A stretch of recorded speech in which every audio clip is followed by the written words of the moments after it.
Hi everyone. So this is the Australopithecines lecture. So if you're looking at the PowerPoint, hopefully you have that pulled up next to this. You'll see that the PowerPoint is actually, it's one PowerPoint with information on the Australopithecines and the Paranthropines. But if you've looked in the syllabus, you'll see that the Australopithecines is one lecture, and then the next day is Paranthropines, the next lecture. So just know for your reference that it's actually all in one PowerPoint. So even though we're going through this PowerPoint, we're going to stop like midway through, and then the second half of the PowerPoint will be on the next video for the next lecture. So hopefully you all noticed the recent announcement I posted. I'll probably do those at least once a week, just as I'm thinking of little things, like remembering things, thinking of questions that you guys might have for me, even some of them pertaining to emails I'm getting from students with questions. So I'll continue to do those, and it seems as if you were watching them, so that's good. I don't think there's anything else before we just get started on the PowerPoint. So like I said before, this is the PowerPoint Australopithecines and Paranthropines. So it's the one that's like yellow and brown. So that's the title slide. So if we go to slide number 2. So I was talking to a colleague, and he was telling me that, like, no surprise, there is a way to upload a video showing you, like, my face, giving you a lecture next to the PowerPoint. However, like he said, it was this whole thing, and he had to download a bunch of software to his computer, and it was this whole thing.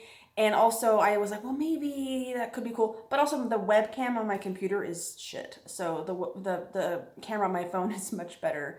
So hopefully this is working for you guys. I haven't heard anything from you guys saying it's not. So, okay, anyway. So slide number 2 on this PowerPoint, Australopithecines and Paranthropines. So just, there are 2 bullet points on this, and you'll see that there's like a recreation of picture. But the 2 bullet points are talking about the main topic of what we're going to be discussing for this lecture is there are 2 genera. A genus is the singular for genera is the plural. The Australopithecines and the Paranthropines. Now, it used to be that this entire group, both genera, were considered to be one larger genus. They were considered to be one genus, and that genus was the Australopithecines, or Australopithecus. Now, in the book, in your textbook, it might reference both. If you're looking at an older textbook, like when I learned it, that's how it was referenced, was that they were all considered Australopithecines. However, I would say the majority of paleoanthropologists would say there are enough differences between these 2 groups that we have to give them a distinct genus category. So now you'll see that for those that, hence the bullet points on this, that the graciles, the ones that, and we'll talk about what gracile means in a minute and what robust means in a minute, but the gracile ones of this group we refer to those still as the Australopithecines, and the ones that are more robust, we refer to those as Paranthropines, or Paranthropus, whatever. So those are 2 different genera. One genus is Australopithecines, one genus is Paranthropines, but just know, like, in the past, they used to all be considered one. So we've talked about this almost like every lecture, that with new information, new evidence, sometimes we kind of reorganize, rename. This happens all the time.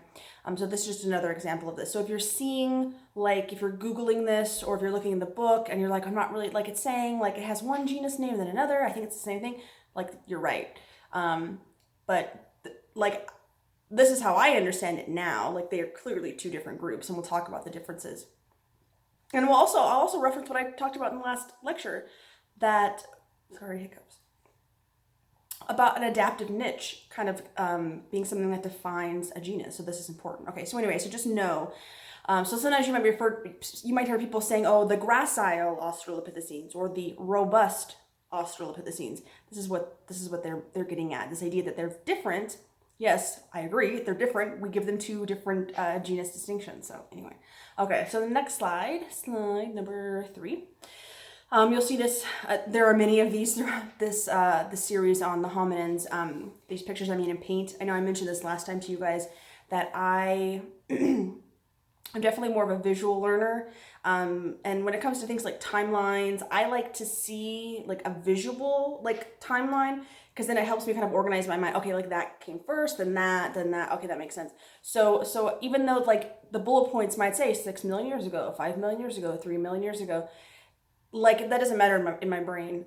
So I like having the visuals. So you'll see a bunch of these throughout. So hopefully these are helpful to you. So these are just very general guidelines. But you'll see in this picture on slide 3 that it's, chimpanzees, humans, last common ancestor. We saw this one in the previous lecture. So we talked about the early genera very briefly. We talked about them in the last lecture. So you'll see that area is highlighted. And then what we're talking about now, this group, the Australopithecines and Paranthropines. And per my little, doodle and paint, you'll see there's a lot of branching events. There's a lot of stuff happening around this time. And also, hopefully you understand that we're traveling, like we're going in time, like we're getting closer and closer to like now, like if that makes sense. Okay. So the next slide, slide number 4. So before we even get into the different species specifically, I want you to understand the differences between the gracile and robust. The gracile group being the Australopithecines and the robust group being the Paranthropines. So if I'll go over the bullet points in a second, but if you're just kind of glancing at them now, you'll probably see, okay, I'm not seeing any major differences in the brain size. Brain size is about the same. Molars, okay, clearly difference in the molars. Let's see, muscle complex, like that, pretty different compared to the two. Okay, so what are the reasons? This is important before we talk about the specifics. What are the reasons? And you'll see that it's in bold and it's underlined. This is very important. The reason for the differences in these two groups has to do with diet. So the word gracile, in a very general sense, usually means like smaller. But in this sense, what we're talking about specifically are like the osteological features. The bones, that the bones tend to, in general, be smoother. The muscle attachment sites on the bones is much less rough and rugged or raised, in comparison to the robust, where we see these more robust, larger, more prominent osteological features, having to do with the way muscles are attaching to those bones. So we talked about this before when we were talking about the differences between males and females and humans, that some of those bone differences that we see where the male compared to the female might be, a little wider or like a little more pronounced, is because of the muscles are attaching there. So this is true for when we're comparing these groups, the graciles versus the robust. It has to do with the diet. Their teeth, and there's some pictures later on in the PowerPoint, their teeth are very different because of what they're eating. The graciles have what we call a generalized diet. So they ate, some plants, some nuts and seeds, probably some fruit. The robusts, or the paranthropines, had a very, what we call, specialized diet. So they tended to have a diet of mostly hard, rough food, tough foods. So we call them tubers. It was like a huge part of their diet. Now imagine like a more recent example is hopefully in class I would ask you, who's heard of this? Hopefully most of you have, and if you have, you can just Google it right now. What the food jicama. So a jicama is a really good example of this, something similar to this, where there's a big, hard, tough husk on the outside, and to get to like the meat of the vegetable or fruit or whatever it is, you have to like remove that husk, and that's going to require, probably opposable thumbs, but also a lot of, like dental power. And also a lot of the food was hard, really hard nuts and seeds. So a lot of like, chomping power. Now, recently, there's been some research that has indicated that maybe we didn't quite get that part right. Maybe that wasn't the majority of their diet, but it was what we call their fallback food, that they were eating a more generalized diet similar to the Australopithecines. They were eating more generalized diet, but they were really good in really difficult times and maybe like drought or something. of falling back on these foods that no one else is really eating. So that, like, this could be. But just know either way, whether it was something they did all the time or whether it was something they did as a fallback food, they're still adapted to this. Now, you're thinking in your mind, okay, there's one group that's eating, you know, more like softer foods, one group that's eating harder foods. That makes sense that their teeth are probably different sizes. So we see a massive difference in the molars. The molars of the Paranthropines are like huge. You'll see pictures in a minute. They're huge. But also like the muscles that hello, can I talk? The muscles that are required for chewing are going to be so much more different for those two groups. So imagine, so we talked about this before, like when you're chewing, you can see like your muscles, like you have some muscles that are attaching like up in here and on your head, right? That allow you to chew. If you have like bigger teeth or a bigger mandible and you need more like chewing power, the muscles are going to be larger as well. And this is going to cause some major differences in what the face and the skull look like for these two groups because of the size of those muscles, as far as we're understanding it. As a side note, I'm looking sort of at this for my dissertation, that maybe that's true, but maybe there's a little more to the story. So I don't know. We'll see if I find out anything interesting. Okay, so we're still on slide number 4. So just know the reasons for the diet. This is the main difference we'll see as we're going through these pictures. Like, oh, I see teeth are bigger, you know, muscles bigger. It all has to do with what's going on from the neck up in this area, and then the indirect consequences to the rest of the head and the face. From the neck down, they are essentially the same size. So gracile and robust has nothing to do with like how strong they are, or if they're like, has nothing to do with that. Their body sizes and types were probably fairly similar, with maybe the exception of if the Paranthropines are eating more nutrient, what's the word I'm thinking of?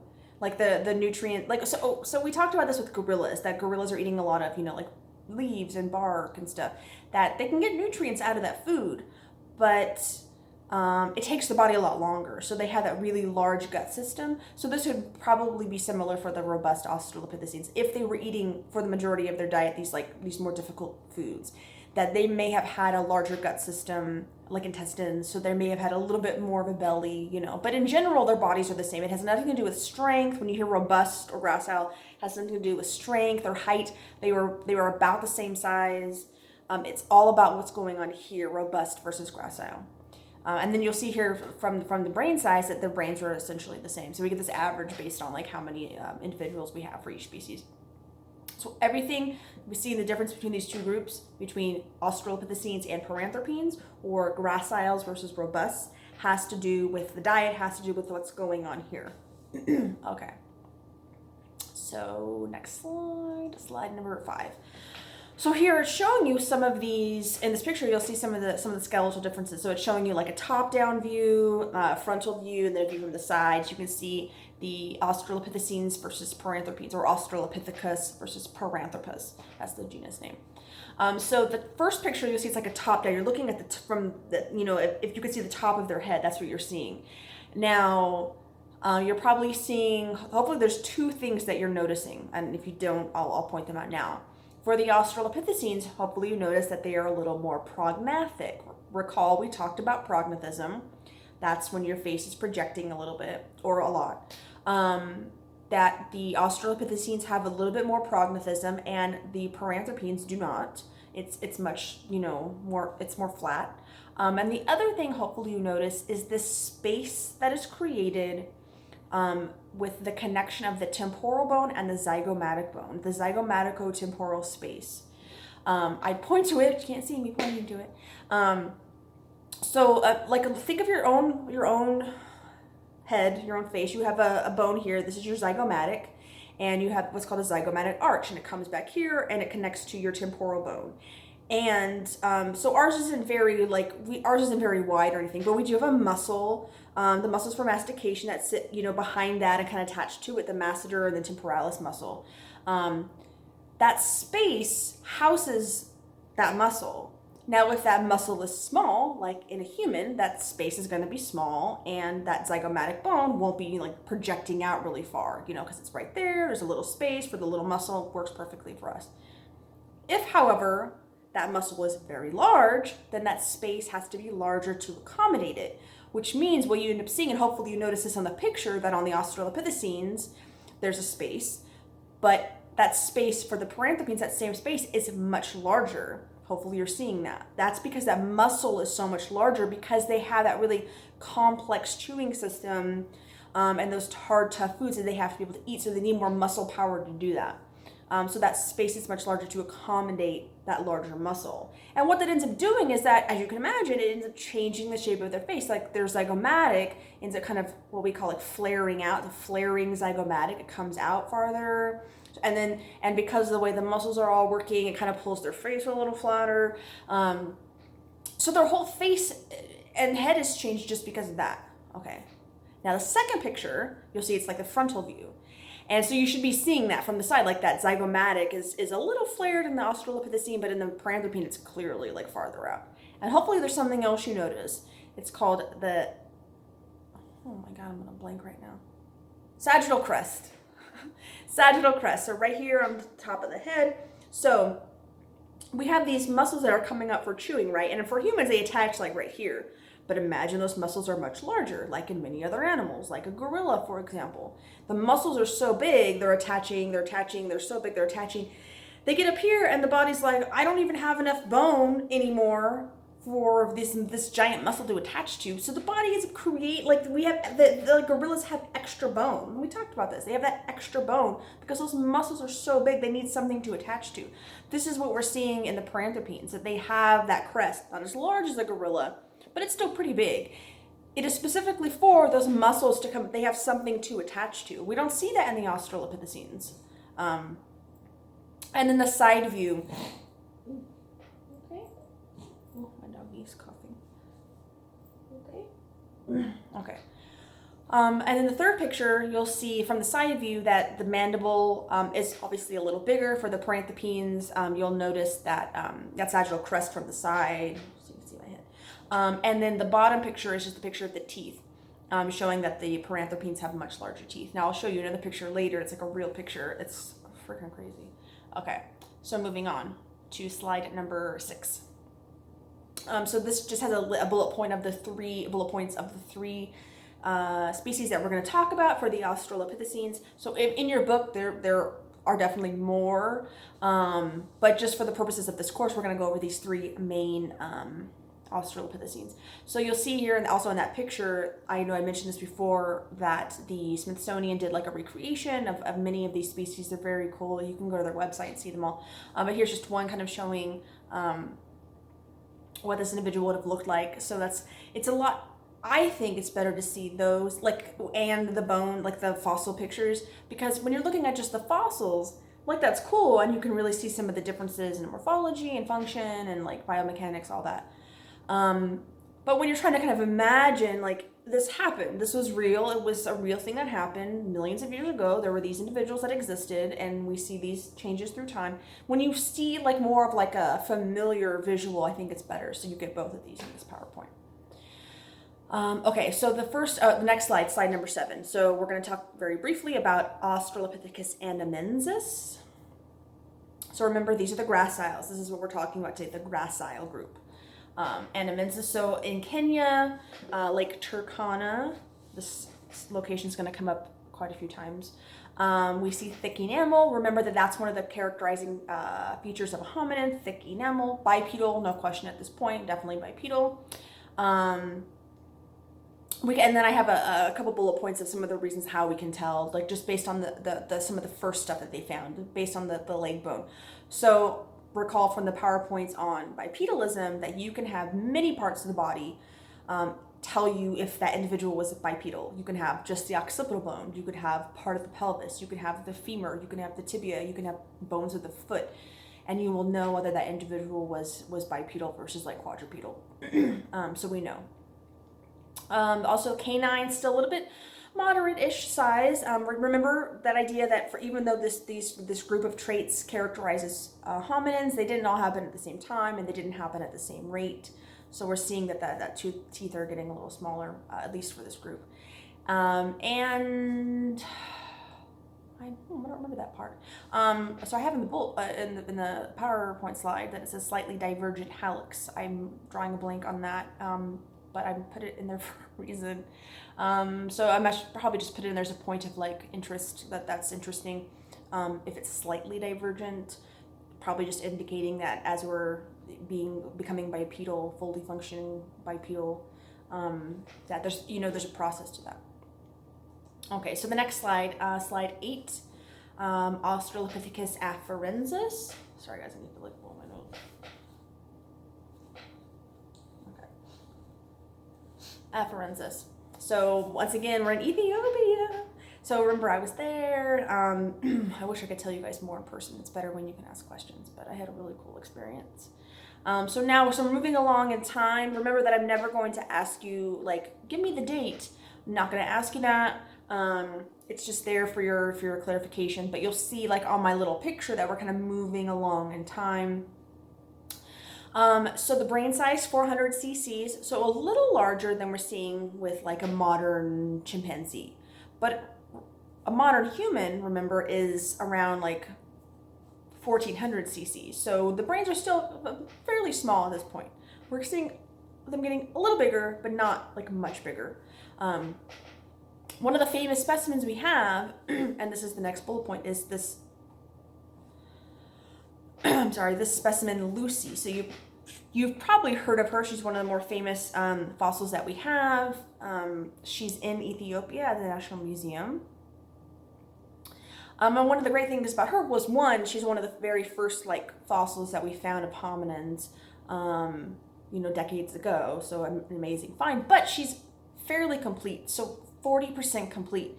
Now you might be thinking 40%, that's not even half. But remember, for the body, if you have something on the left side, you can mirror it on the right and vice versa. So for her, we have 40%, which really means we have close to 80% of this individual. And there's going to be a picture on the next slide. But we also have from Tanzania something called the Laetoli footprints. So these are fossilized footprints.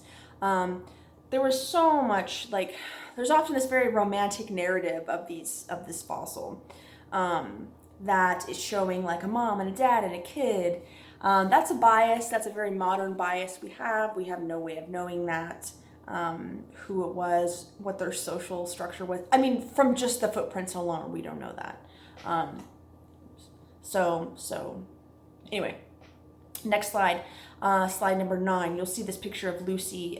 So on the right is the picture of the fossils the actual fossil that we have, and the picture on the left is showing Lucy compared to a modern human. So you'll see for Lucy that everything in orange is what they actually found, and they can mirror left to right, so you can see what's on either side. So you can see an image of the entire body. But you can see her compared to a modern human. There are clearly some differences. So this species was definitely bipedal. We know they are in our lineage. They have some of these very specific defining features of a hominin. But if you just look at that just that picture alone, you might be thinking, well, like, okay, I guess like bipedal, but like they're very small. We don't see a huge shift in stature or height until much more recently. And so when we have the PowerPoints and lecture on the genus Homo, we'll talk about the reasons why. But at this point, they're still fairly smallish, but definitely bipedal. And brains are still, getting a little bigger, but not a lot bigger at this point. So the next slide 10. So this is a picture of those the Laetoli footprints that I was talking about. So you can see.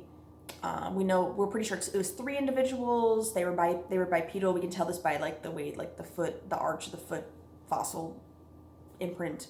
And it seems as if one was smaller than the other two. But like I said, like that's all we know. Don't put your own, westernized romantic version of, a family structure onto this. We don't really know any of that information. Maybe it was, we don't know. I'm not even going to speculate. We don't know. Okay, next slide, slide 11. So this is just still more on afferensis. So, brain size, we talked about that. Canine teeth. So the canine teeth are getting smaller. The anterior teeth. So these are incisors. Your anteriors in the front. Their anterior teeth are still a bit big. But they don't have that honing complex that we talked about. Remember that this is a defining feature of hominins. No CP3 honing complex. No large upper canine, large lower canine, diastema space, sharpening. Like, we don't have any of that the way we see in other primates. We don't have that feature. All our teeth are kind of like nice in line with each other. And clearly bipedal, like no question, like at all, based on the many fossils that we have. And you can see in the bullet pointed list of the reasons why, like clearly the position of the foramen magnum, the broad pelvis, the angle of the femur, the valgus knee, we talked about that, the non-divergent hallux at this point. But a few interesting differences. So these are those last few bullet points. The thorax, or like, so look at the rib cage. Look at the rib cage in this picture between the human and the Australopithecine. The rib cage is still a bit different. Now, is this indicating the gut size, like is bigger? So you see this expanded thorax part, like possibly. And also like the arm length. So the forelimbs or the arms are still fairly long. So there's been a lot of speculation about this species. Like, they're clearly bipedal, but with some of the morphology of the arm and the fingers, maybe they were still living in the trees. Maybe they were still doing a little bit of like suspension too, along with bipedalism. This could be. It also could be that it's just a remnant of an adaptation that they no longer have. There's debate about this. It really could be either one, but it definitely makes sense. So we talked about this difference between obligate versus habitual bipeds, that probably at some point with any major like transition, especially going from something like quadrupedalism to bipedalism, there's probably going to be a point at somewhere in between where even if the species is clearly bipedal and their morphology is shaped to walk on two limbs, they might still have that ability to suspend slowly, and that could still be adaptive depending on the environment, depending on, the resources and all that. So just know for afferensis that there's evidence of both. Okay, so next slide. Slide 13. So Australopithecus africanus. So you see here, I have in this picture, the picture of Africa, South Africa, just so you know where we're talking about in the world. And 3 to 2.5 million years ago. So we're getting more and more recent in time. Hopefully that's clear to you guys as we're going through this. So the type specimen is this one that's pictured there, called Tong. Tong child, Tong baby, or just Tong is fine. And so a couple of interesting things about this specimen is that it was the very first Australopithecine that was ever discovered. And also it's very important because this fossil is what we call an Indocast. Okay. Sorry guys. My dog's like licking herself. An Indocast. So an Indocast, you look at this picture, an Indocast essentially is a fossilized brain. Or the space where the brain would have been. Now, this is very important because even if we have a skull, we can say, okay, the brain was about this size. That's true. But with a fossilized brain or Indocast, what we can often see is like the shape of the lobes, the pathways of maybe nerves or veins or vessels. Maybe not super well defined, but more than we had before. So this is really important. Those two things are really important for this species. Or this specimen. Let's see the next slide. So Raymond Dart. So he's important. He's not an Australopithecine. He's Homo sapien. I'm mentioning him here because he's really important to the story of Tong, or of Australopithecus africanus. So Raymond Dart, and this is a similar story we see with many of these early paleoanthropologists. Raymond Dart is a scientist. He's living in South Africa. someone brings to him what they think is maybe the fossil of a baboon. They don't know. They're like, here, I'm going to bring this to the local professor. He's really into bones. He'll think this is cool. They found it at a local quarry. And as he starts looking at this, now keep in mind this idea. This is very important. Keep in mind. Now, you are in this class right now. You are learning all about all of the great evidence that we have, that we've discovered over the last, 100 years. But imagine there was a time, like this is literally 100 years ago. Imagine there's a time when they don't have any of this. Now, they might have some really good ideas in their mind about what a human ancestor might look like. But what we'll learn later is a lot of their ideas were wrong. But if you have nothing to go off of, and all you have is like your common sense or your personal judgment, you might, like, your initial hypothesis could and was wrong. So they don't, most of the general consensus in the scientific community, they're not really sure what they're going to find when they find it. They don't know what they're really looking for. They have some ideas, and this is unfortunate, is they had some ideas that everyone kind of agreed upon. They all thought, like, they had no fossils at this point. I mean, they had a couple, like, but nothing like we have now. And they didn't have this entire, like, we have a whole story. We were like, okay, smaller brains, big brain, like, they didn't know anything. They made a lot of assumptions. So they thought, okay, humans are probably related to apes like chimps and gorillas. Okay, that part was right. But then they started thinking about, well, okay, something in the human lineage probably looks like, what would it look like? And so they started thinking, okay, well, what makes humans like really distinct from the other apes?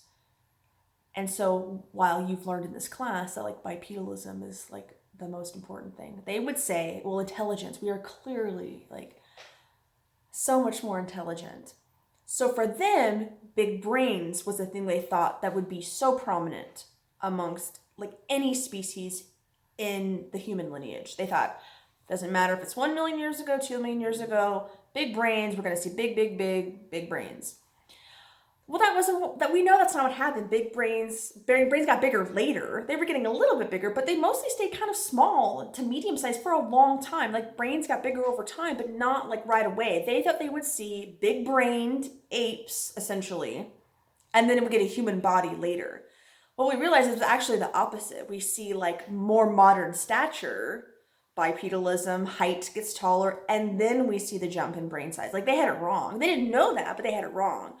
And so as these handful of scientists, earlier on, like Raymond Dart, are starting to find fossils, and he's like, wait a second. So he gets this fossil, and he's like, this isn't a baboon or an ancestor of a baboon. This is a biped. Like, he could tell because he had the skull with the occipital bone. He's like, this is clearly a biped. This is something that walked on two hind limbs.